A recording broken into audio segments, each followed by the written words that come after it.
மேற்க பார்த்த பசுமனையும் ஒரு கிழக்க பார்த்த பசுமனையும் உண்டான வரைவு.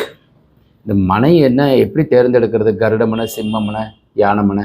அப்போ எங்கள் ஆன்லைன் கிளாஸில் நீங்கள் கலந்துக்கிட்டிங்கன்னா எளிமையாக நீங்கள் புரிகிற மாதிரி தெரிஞ்சுக்கலாம்.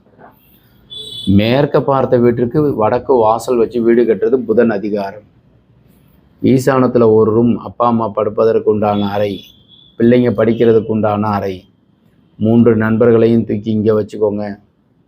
அக்னி மூலையில் எக்காரத்து கொண்டு செப்டி டேங்கோ இல்லை கழிவுகளோ சம்போ அமைச்சிடாதீங்க. வாயு மூலை செப்டி டேங்கு, கன்னி மூலையில் படி, கன்னி மூலை பெட்ரூம்.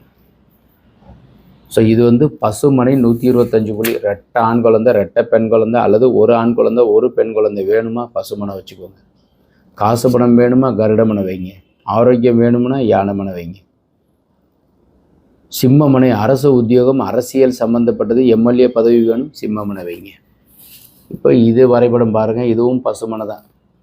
இது கிழக்க பார்த்து உச்சஸ்தானத்தில் 3 நண்பர்களும் பெரிய ஹாலும், ஹாலினுடைய கன்னி மூலையில் பூஜை அறையும், கன்னி மூலை பெட்ரூமும், பீரோவும், அக்னி மூலை கிச்சன், அப்புறம் 2 பெட்ரூமுக்கு உண்டான கட்டில் அமைப்பு.